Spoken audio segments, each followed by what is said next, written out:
नमस्कार दोस्तों, आदित्य धर द्वारा निर्देशित धुरंधर 2 मूवी बॉलीवुड की सबसे सफल मूवी बन चुकी है।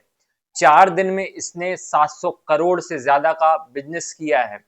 और सिर्फ बात कमाई की नहीं है, इसकी स्टोरी टेलिंग सबको पसंद आ रही, चाहे वो क्रिटिक हो चाहे सामान्य दर्शक हो। जिस तरीके से कहानी को बुना गया है और कहा गया है, जिस तरह की सिनेमेटोग्राफी है, जिस तरह का म्यूजिक है, सब कुछ बेजोड़ है। लेकिन ये सफलता कई लोगों को पच नहीं रही है।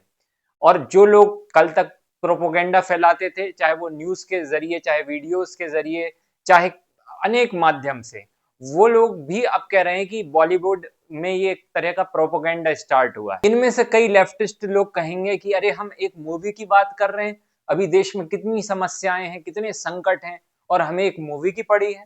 लेकिन यही लोग जब इनके मन की मूवी आती है, सूडो सेकुलरिज्म वाली और तरह तरह की, तो उसमें ये लंबी लंबी समीक्षाएं लिखते हैं, मोहब्बत की दुकान खोल लेते हैं और ये सारे काम छोड़ के मूवीज पर तब बात करते हैं। लेकिन जब ऐसी मूवी आए जो सच्चाई दिखाए या एक्सपोज करे इन लोगों के गड़े हुए जो झूठों को, तब ये लोग कहते हैं अरे नहीं, मूवीज की बात हम क्यों कर रहे हैं, जबकि अभी और भी सारे संकट हैं देश के सामने, और चुनौतियां हैं, गरीबी है, ये सब हैं। मैं भी मानता हूं कि कई तरह की प्रॉब्लम्स है देश में, भ्रष्टाचार है, जो हम देख रहे हैं, जुडिशियरी की जो समस्या है, कितने केस लटके हुए हैं, तो कई समस्याएं हैं। लेकिन इसका मतलब ये नहीं है कि हम एक अच्छे आर्ट को इग्नोर करें या उस पर झूठे आरोप लगाएं। इस वीडियो में मैं कोई भी स्पॉइलर नहीं देने वाला, मैं सिर्फ ये बात करूंगा कि क्या सच में ये प्रोपोगेंडा है या नहीं। तो आइए स्टेप बाय स्टेप हम देखते हैं कि किन किन पॉइंट्स के कारण लोग कह रहे हैं कि ये प्रोपोगेंडा है। सब लोग नहीं, कुछ गिने चुने लोग। सबसे पहली बात यह है कि इसमें मोदी का दिखाया जाना, दोस्तों, ये स्ट्रॉन्ग पॉइंट है और कोई भी देखेगा तो उसको ये पॉइंट वो हो सकता है सहमत हो जाए।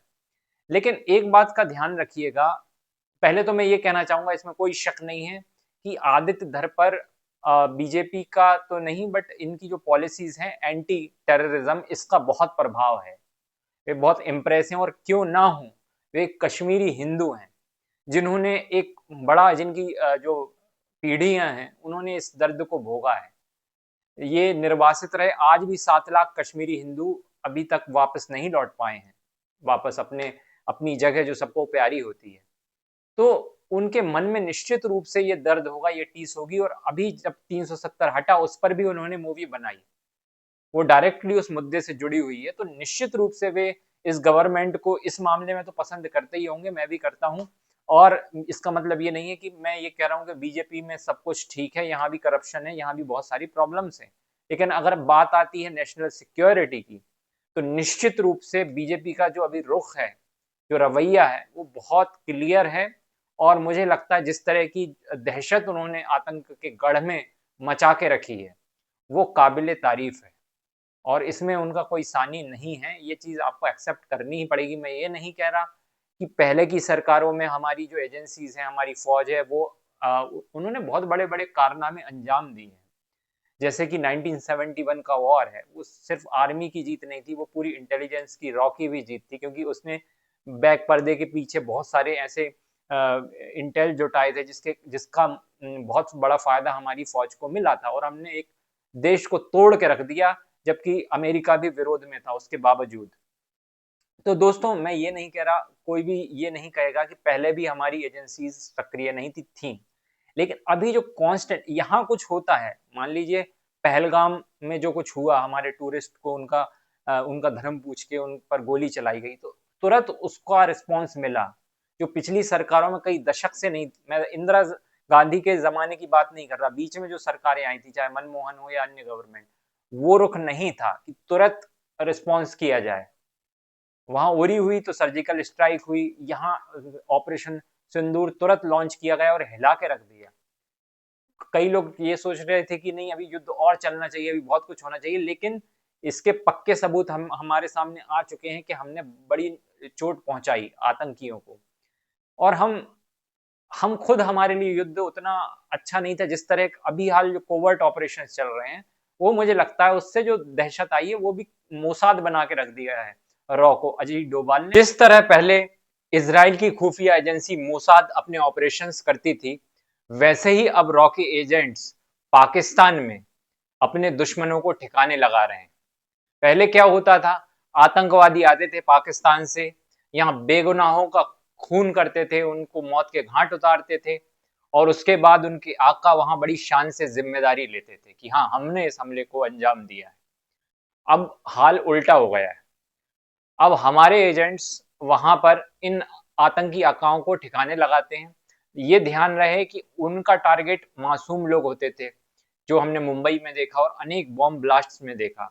बट भारत जब भी कोई कार्रवाई करता है तो बहुत जिम्मेदारी पूर्वक कार्रवाई करता है। हमेशा आतंकवादियों को ही टारगेट किया जाता है और आप देखें इसका क्या असर हुआ है। पहले जो लोग जिम्मेदारी लेते थे शान से, अभी कई रिपोर्ट्स आई हैं कि वो जिम्मेदारी लेने से बच रहे हैं और अपने लिए सुरक्षित जगह ढूंढ रहे हैं, छुप के रह रहे हैं। उनको आईएसआई के लोग एक सुरक्षित पनाह देते हैं, उनकी टाइट सिक्योरिटी की जाती है, यानी वो चैन से जी नहीं पा रहे हैं पाकिस्तान में भी, उनके अपने गढ़ में भी। और हाल ही में आप देखें तो ग्लोबल टेररिज्म इंडेक्स जो आया है जस्ट 2-3 दिन पहले, उसमें ये रिपोर्ट आई है कि 43% टेररिज्म इंडिया से कम हुआ है। अब ये रिपोर्ट कोई मोदी ने या बीजेपी ने नहीं बनवाई है, ये इंटरनेशनल रिपोर्ट है और इसी रिपोर्ट में पाकिस्तान नंबर 1 पर आया है। अब आप देखिए कितना बड़ा डिफरेंस है, जो हमारा पड़ोसी देश है, जो हमारा दुश्मन भी है, वहां टेररिज्म टॉप पर पहुंच गया है, लेकिन वे हमारे बगल में आतंकवाद अब नहीं बढ़ा पा रहे हैं। तो ये इससे अगर आदित्य धर इंप्रेस हो रहा है और इस पॉइंट को रेखांकित कर रहा है, तो मुझे नहीं लगता इसमें कोई बुराई है। नेशनल सिक्योरिटी में आप बीजेपी को कभी भी चुनौती नहीं दे सकते। निश्चित रूप से कहीं ना कहीं अगर 100 बार आतंकवादी कोशिश करेंगे तो कुछ ना कुछ घटनाएं हो जाएंगी, जो कि हुई भी। लेकिन अगर आप बीते जो 2014 के पहले जो आप तुलना करें, तो उसका तो ये 0.1% भी नहीं। मूवी पर बात करने के पहले हम ये देखते हैं कि 2014 के पहले देश की आंतरिक सुरक्षा का क्या हाल था। आतंकवादियों ने मंदिरों के साथ, मासूम लोगों के साथ, मस्जिदों को भी टारगेट किया, क्योंकि देश की शांति को भंग करना चाहते थे, दंगे भड़काना चाहते थे। तो हम देखते हैं कहां कहां ब्लास्ट हुए। तो दिल्ली में सीरियल ब्लास्ट हुए 2005 में, दिवाली के जस्ट पहले। अयोध्या में अटैक हुआ 2005 में। वाराणसी में संकट मोचन हनुमान मंदिर में 2006 में ब्लास्ट हुआ। मुंबई ट्रेन में ब्लास्ट हुआ 2006 में। मालेगांव में ब्लास्ट हुआ 2006 में। समझौता एक्सप्रेस में ब्लास्ट हुआ 2007 में। मक्का मस्जिद में ब्लास्ट हुआ 2007 में। अजमेर दरगाह में ब्लास्ट हुआ 2007 में। हैदराबाद में लुम्बिनी पार्क और गोकुल घाट ब्लास्ट हुआ 2007 में। जयपुर में सीरियल ब्लास्ट हुआ, ये भी हुआ 2008 में। बेंगलोर में सीरियल ब्लास्ट 2008 में। अहमदाबाद में serial blast 2008। Delhi serial blast 2008। Guwahati blast 2008। Malegaon blast 2008। Mumbai में सबसे भयानक हमला हुआ 26/11/2008 को। वाराणसी में अगेन ब्लास्ट 2010। पुणे में जरवन बेकरी ब्लास्ट हुआ 2010 में। इसके पीछे यही जो मेजर इकबाल बना इसका हाथ था। इसके बाद दिल्ली में हाई कोर्ट ब्लास्ट हुआ 2011 में। मुंबई में सीरियल ब्लास्ट हुआ 2011 में। हैदराबाद में ब्लास्ट हुआ 2013 में। फिर हुआ पटना में रैली जो हुई थी, चुनावी रैली, उसमें ब्लास्ट हुआ 2013 में। और बोध गया में भी ब्लास्ट हुआ 2013 में। तो इस तरह आप देखें सिलसिलेवार ब्लास्ट ऐसे हो गए थे जैसे कि बच्चों का खेल। 2014 के बाद इनमें एकदम विराम लग गया। तो इसके पीछे अगर नरेंद्र मोदी की इच्छा शक्ति नहीं है तो फिर क्या है। अब दोस्तों बात करते हैं मूवी पर। इसमें सबसे ज्यादा वियर्ड लोगों को ये लग रहा है कि इसमें मोदी को क्यों दिखाया। इसमें आरफा खानम शेरवानी तो ऐसा मातम मना रही है जैसे इसके घर में किसी का देहावसान हो गया हो, किसी की मौत हो गई हो। और कई ऐसे पत्रकार हैं जो इस पॉइंट को हाईलाइट कर रहे हैं कि मोदी को दिखाना ही साबित करता है कि ये मूवी एक प्रोपोगेंडा है। अब एक डायरेक्टर की दृष्टि से देखिए, फर्स्ट पार्ट में मुंबई हमले में जो रियल रिकॉर्डिंग सुनाई गई, जब आतंकवादी अपने हैंडलर से बात करते हैं, पाकिस्तान में बैठा हुआ, वो उनको निर्देश दे रहा होता है, तो ये रिकॉर्डिंग ओरिजिनल थी। इसमें अर्नब गोस्वामी की भी आवाज थी। कैसे देश के मीडिया ने गैर जिम्मेदाराना हरकत की, जिसका पूरा लाभ आतंकवादियों ने उठाया, ये फर्स्ट पार्ट में हमने देखा। तो इस जो फुटेज ने, इस वीडियो रिकॉर्डिंग्स ने जिस तरीके से इम्पैक्ट डाला स्टोरी में, उसको और इम्पैक्टफुल बनाया। 2014 का वो टर्निंग पॉइंट था नरेंद्र मोदी की शपथ का। आप इमेजिन करिए, क्या वहां कोई नकली कोई एक्टर होता और वो उस तरीके से बात करता, क्या उसमें वो वजन आता मूवी में? क्या वो इम्पैक्ट आता? नहीं आता। क्योंकि देखो आदित्य धर ने फर्स्ट पार्ट में क्लियर कर दिया था कि जो डोभाल बना है आर माधवन, वो कहता है कि अभी वक्त नहीं आया हमारा। और जब वक्त आया, वो उसको टर्निंग पॉइंट दिखाना था, वो राजनीतिक इच्छा शक्ति दिखानी थी, बिकॉज यहाँ से चीजें चेंज हो रही हैं। वहां पर वो मोदी का रियल फुटेज दिखाना, वो एकदम डायरेक्टर की दृष्टि से एकदम जायज है, उसमें कोई गलत नहीं है। पहले भी ऐसे यूज किए गए हैं, कई मूवीज में इंदिरा गांधी के रियल फुटेजेस यूज किए गए हैं और अन्य नेताओं के भी फुटेजेस यूज किए गए हैं। तो ये कोई नई चीज नहीं है, ये लिबर्टी है उसकी। पूर्व सीनियर आईएएस और मध्य प्रदेश सरकार में पूर्व कैबिनेट सचिव मनोज श्रीवास्तव जी का एक लेख है, उसके कुछ अंश में पढ़ता हूं। इसमें उन्होंने उन मूवीज का जिक्र किया है जिनमें बड़े राजनेताओं को डायरेक्टली या इनडायरेक्टली पोर्ट्रे किया गया है, और ज्यादातर इनमें गांधी जी या नेहरू जी को पोर्ट्रे किया गया है, जिन्हें प्यार से हम कई बार लहरू जी भी बोलते हैं। तो पहली मूवी 1967 में आई थी नौनिहाल, जिसमें एक बच्चा नेहरू जी से बहुत प्रेरित है और मिलने उनसे दिल्ली जाता है, उन्हें चाचा मानकर। फिर दूसरी 1970 में पूरब और पश्चिम फेमस मूवी है, इसमें उनका एक पोर्ट्रेट वॉल हैंगिंग के रूप में दिखाया गया है नेहरू जी का, और इसमें आप जानते हैं कि ये हिट रही थी, इसमें कई हिट गाने थे। इसके बाद हकीकत आई 1964 में, चीन युद्ध पर थी ये, इसमें भी नेहरू जी का कहीं ना कहीं एक प्रभाव था। फिर अगली मूवी आई जागृति 1954 में, हम लाए हैं तूफान से कश्ती निकाल के वाला गाना था, इसमें नेहरू जी का फोटो जूम इन करके दिखाया गया है। और इसके बाद बूट पॉलिश आई 1954 में, और श्री 420 आई 1955 में। इसमें नेहरू जी के आदर्श अप्रत्यक्ष रूप से दिखाए गए हैं, जैसे गरीबी उन्मूलन, शहरी विकास और समाजवाद। नेहरू जी को फोटो या संदर्भ से चाचा नेहरू का प्रभाव है, लेकिन डायरेक्ट सीन कम है, ये जो बात की मूवी है। अन्य कई जगह उनका पोर्ट्रेट या संदर्भ मिलता है, जिनमें धर्मपुत्र है, नया दौर है, पैगाम है। तो आप देख रहे हैं कि चाचा नेहरू छाए हुए हैं। मैं ये नहीं कह रहा कि उनका योगदान नहीं है या उन पर मूवी नहीं बनना चाहिए, हम भले ही उनको प्यार से लहरू जी कहें, लेकिन नो डाउट उनमें बहुत सारी क्वालिटीज थी, उन्होंने देश के लिए बहुत कुछ करने की कोशिश की, उनकी कुछ गलतियां भी थी।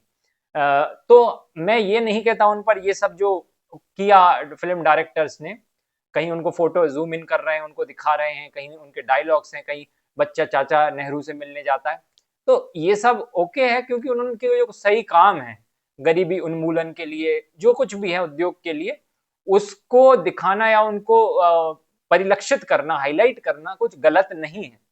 इसी तरह 2014 के बाद अगर आदित्य धर प्रभावित होते हैं मोदी जी के काम से, जो मैंने आपको एकदम डेटा दिया कि एक तरफ ब्लास्ट कैसे हो रहे थे, दूसरी चीज रिस्पांस की बात भी मैंने कही कि ऐसा रिस्पांस भारत देता ही नहीं था। ऑपरेशन सिंदूर देखें, पहले ऐसे ब्लास्ट रोज हो रहे थे, रोज बेगुनाह मर रहे थे, लेकिन कभी आपने देखा कि भारत ने ऐसा रिस्पांस दिया हो? पूरा देश उनके साथ था।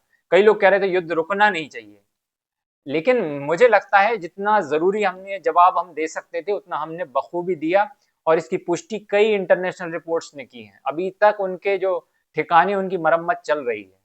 अब इसके बाद प्रोपोगेंडा कहने वालों ने एक दूसरा पॉइंट रखा कि अतीक अहमद एक क्रिमिनल था, लेकिन वो आतंकवादी नहीं था, उसके कोई कनेक्शंस नहीं थे आईएसआई से, तो उसके साथ ये अत्याचार किया गया। इतनी संवेदना है उन्हें अतीक अहमद से कि पूछिए मत।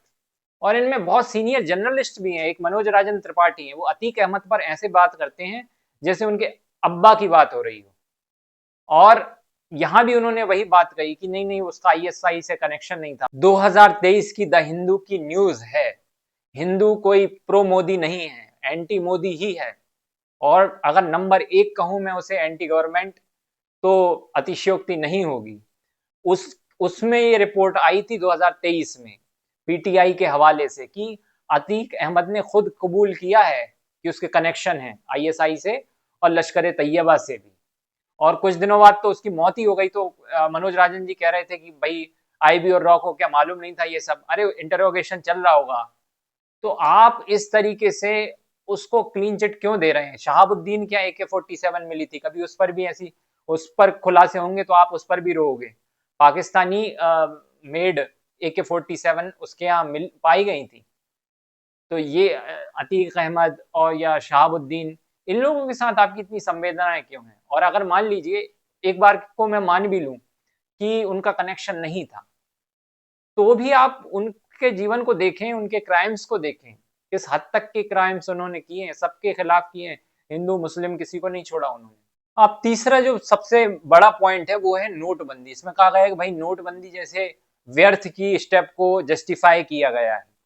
तो मैं ये बताना चाहूंगा कि नोटबंदी पहली बार नहीं हुई है भारत में, ये तीसरी बार नोटबंदी है और आजाद भारत में दूसरी बार है। इससे पहले 70s में मोरारजी देसाई ने करी थी और उससे पहले अंग्रेजों ने किया था। और मकसद एक ही रहता है इसमें कि जो काला धन है उसको रोकना, और इसका डायरेक्ट लिंक टेरर एक्टिविटी से ही था। और इसका क्या असर पड़ा तो आप ये जान लें कि इस नोटबंदी के एक महीने बाद ही ये जो खनानी था, यहाँ पर नकली नोट सप्लाई करता था भारत में, जस्ट एक महीने के बाद उसने आत्महत्या कर ली थी। जो भी थी हत्या आत्महत्या, लेकिन एक महीने बाद वो मर गया था। बहुत डायरेक्ट कनेक्शन है इस सब का। मूवी केवल और केवल टेरर से रिलेटेड है, इकोनॉमी से रिलेटेड नहीं है। तो इकोनॉमी से रिलेटेड अगर किसी को, आरफा खानम को या किसी को मूवी देखनी तो वो दूसरी देख ले, लेकिन ये मूवी एंटरटेनिंग मूवी है, डॉक्यूमेंट्री नहीं है।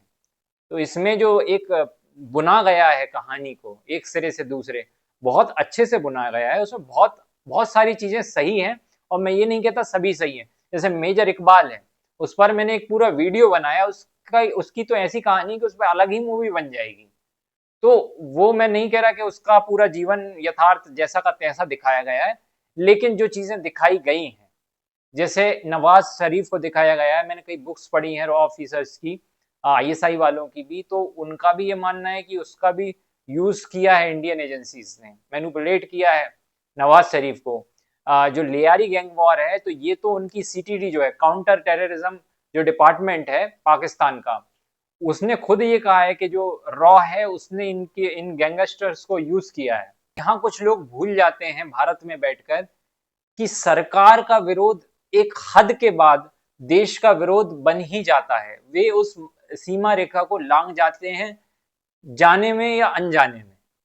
लेकिन जिस तरह की मूवीज आप देखिए, अमेरिका जो कई युद्ध से भागा है, अफगानिस्तान से भागा, अभी ईरान में भी पिट रहा है, कई देशों से भागा, लेकिन वो अपनी आर्मी का, अपने ऑपरेशंस का कितना गुणगान करते हैं, वहां के लोग कितनी रिस्पेक्ट करते हैं। वहां का पक्ष हो या विपक्ष, देश के नाम पर सब एक हो जाते हैं। लेकिन हमारे यहाँ समस्या ये है कि हमारे ही लोग अपने ही लोगों को निराश करने में, हतोत्साहित करने में आगे हैं। वे भूल जाते हैं कब वो एंटी नेशनल एलिमेंट्स को शह दे रहे हैं, जाने में या अनजाने में। तो उन्हें ये समझना चाहिए कि यहाँ कुछ मुद्दे ऐसे हों जिन पर हमें एक रहना चाहिए। ऐसी मूवीज जो देश का मनोबल बढ़ाएं। आप ये क्यों कह रहे हैं कि भाई ये बीजेपी को ही लाभ देगी? क्या हमारे जवानों का, जो हमारे अज्ञात हमलावर हैं, जो लोग अपनी जान को दांव पर लगाकर ऐसे ऑपरेशंस में इन्वॉल्व हैं, कम से कम उन्हें ही ऐसा लगे कि यार उनको कहीं ना कहीं ध्यान में रखा जा रहा है। तो हम क्यों ऐसी मूवीज को इतनी क्रूर दृष्टि से देखते हैं कि हमें लगता है कि यार पूरा लाभ भाजपा उठा के ले जाएगी? अरे जनता बेवकूफ नहीं है। जनता अगर भाजपा के सही कदमों को सराहती है तो वो उनके गलत कदमों पर उनको आईना भी दिखाती है। मैं फिर कह रहा हूं कि भाजपा की सारी स्टेप्स जो उठाई हैं वो सब सही नहीं है। भाजपा में जिस तरह से भ्रष्टाचार बढ़ रहा है, वो दूसरी कांग्रेस बनने की ओर अग्रसर हो रही है। लेकिन हमें वो पैरामीटर सेट करने पड़ेंगे कि कोई भी सरकार आए वो ये जान ले कि जो देश है वो नेशनल सिक्योरिटी के लिए आपको वोट करेगा, आपका साथ देगा, चाहे भाजपा हो, चाहे कांग्रेस हो, या कोई और पार्टी हो। तो ये एकता हमारे देश में आनी चाहिए। रही बात मोदी की फुटेज क्यों दिखाई, भाई पहले भी मैंने आपको इतनी मूवीज गिना दी भाई, यहाँ नेहरू दिखाए गए, इंदिरा गांधी दिखाई गई, सब दिखाए गए, ठीक है, उनसे तो किसी ने नहीं कहा, किसी ने पूर्व और पश्चिम को इस तरह से क्रिटिसाइज नहीं किया जैसे आप पागल हुए जा रहे हो। किसी ने, अब अतीक अहमद, ठीक है, पहली बात तो उसका असली नाम भी नहीं दिखाया, तो ठीक है आप रोते रहो, वो तो एंटरटेनमेंट के लिए इंसान जाता है वहां पर, आप रोने के लिए जा रहे हो, कोई बुराई नहीं है, आपको रोना पसंद है, रोना पड़ेगा, रोते रहो ऐसे में। इसके बाद मैं एक और बात कहूंगा कि अगर भारत के लिए सबसे बड़ा अगर कोई स्पाई हुआ अभी तक, तो मैं मानता हूं रविंद्र कौशिक हुए, जिन्हें इंदिरा गांधी ने ब्लैक टाइगर का खिताब दिया। जो व्यक्ति एक थिएटर आर्टिस्ट था, बहुत स्मार्ट, बहुत टैलेंटेड, लेकिन पूरी अपनी उसने जवानी पाकिस्तान में जाकर देश के लिए जो इंफॉर्मेशन है वो जुटाने में लगा दी। अज्ञात लोगों में रहना और वहाँ पर अपना पास्ट मिटा कर रहना, नए लोगों में घुल मिल जाना। अंदर से तो अकेले रहोगे ना आप, चाहे आप कितने ही नए दोस्त बना लो। तो वहाँ जाके वो रहे रविंद्र कौशिक, और वहाँ जाके एक समय के बाद अपनी गलती से वो नहीं पकड़ा है, किसी और एजेंट के कारण वो पकड़ा गया। इंडियन एजेंट था, वो पकड़ाया और उसके कारण राज खुला और उन तक पहुंच गई आईएसआई, और उनको टॉर्चर भी किया गया और उनको बंद कर दिया गया। लेकिन ये तब का भारत ऐसा था कि जिसको ब्लैक टाइगर कहा गया, जिसके कारण हमारी आर्मी को बहुत सफलताएं मिली, उसके लिए कुछ ऐसा उसको तो नकार ही दिया, उसको तो माना ही नहीं, अपने कह दिया ये हमारा आदमी है ही नहीं। जिसकी जिसके टैलेंट को पाकिस्तान आज भी सराहता है। ऐसे दर्जनों पत्रकार हैं वहां के जो कहते हैं कि यार उस पर कभी किसी को शक ही नहीं हुआ। तो रविंद्र कौशिक जैसे लोगों को आपने अपना माना ही नहीं। और आज का भारत है, अभिनंदन को छोड़ने के लिए जो दबाव बनाया था ना, आप वहां की संसद में मंत्री का स्पीच सुन लीजिए। वो ये कह रहा था कि खुदा के लिए अभिनंदन को छोड़ दीजिए, मेरे पैर कांप रहे हैं, भारत आज रात तक हमला कर देगा। और यहाँ दूसरी घटना, कुलभूषण जाधव के लिए दबाव बनाया गया, उसको अपना तो माना गया ना। कुलभूषण की पैरवी के लिए भारत के बेस्ट वकील हरीश साल्वे को लगाया गया इंटरनेशनल कोर्ट में, ये मामला वहां तक भारत ले गया है। तो अब जो स्थिति है वो नेशनल सिक्योरिटी के पक्ष में तो बिल्कुल है, और इसमें मोदी बीजेपी इसका कोई सानी है नहीं। तो इस पे बिलखना, इस पर तड़पना, ये इसका कोई मतलब नहीं है। मैं अंत में यही कहूंगा कि जो मूवी है वो बहुत अच्छी है, मैंने कोई स्पॉइलर नहीं दिया। मूवी जरूर देखिए। फर्स्ट पार्ट भी बहुत अच्छा था, बट सेकंड की तो कोई तुलना ही नहीं है। ये एक्स्ट्रा ऑर्डिनरी मास्टरपीस है। और निश्चित रूप से जो फेक मूवीज बन रही थी अब तक शाहरुख की, और ये वो पठान, जवान, फालतू की मूवीज, वो कहीं नहीं ठहरती हैं। इस मूवी के खिलाफ सबसे बड़ा कुतर्क आरफा खानम नाम की फर्जी पत्रकार जो कर रही है वो ये है कि इसमें मुसलमानों के खिलाफ हेट है। दोस्तों एक बात बताइए, पाकिस्तान में मेजोरिटी में सरकार में कौन है जिनकी तरफ से यहाँ पर आतंक आ रहा है? वो मुस्लिम है ना। तो वो हिंदुस्तानी तो है नहीं। तो हेट किसके खिलाफ है? पाकिस्तान के खिलाफ भी हेट मैं नहीं कहता। उसमें एक डायलॉग आया जिसमें कहता है हीरो जो है रणवीर सिंह, कि हमारा आवाम से कुछ लेना देना नहीं है, हम उनको टारगेट नहीं करते। और ये सच भी है, भारत का नेचर ही ऐसा है। आप अमर भूषण जी का कभी इंटरव्यू सुनिएगा, जो एक्स रॉ ऑफिसर रहे हैं, वे यही कहते हैं कि भारत का जो माइंडसेट है ना, वो कभी भी एक वायलेंस के फेवर में कभी नहीं है, हेट के फेवर में कभी नहीं है। तो ये हमारा नेचर है और वो कभी नहीं बदलेगा। और जिनका नेचर वायलेंस है, जिनकी विचारधारा वायलेंस की है, उनको खुद के गिरहवान में झांकने का वक्त आ गया है। झांक लेंगे तो उनका ही भला है, नहीं झांकेंगे तो फिर उनको क्रिटिसिज्म झेलना पड़ेगा। तब तक के लिए नमस्कार, जय हिंद।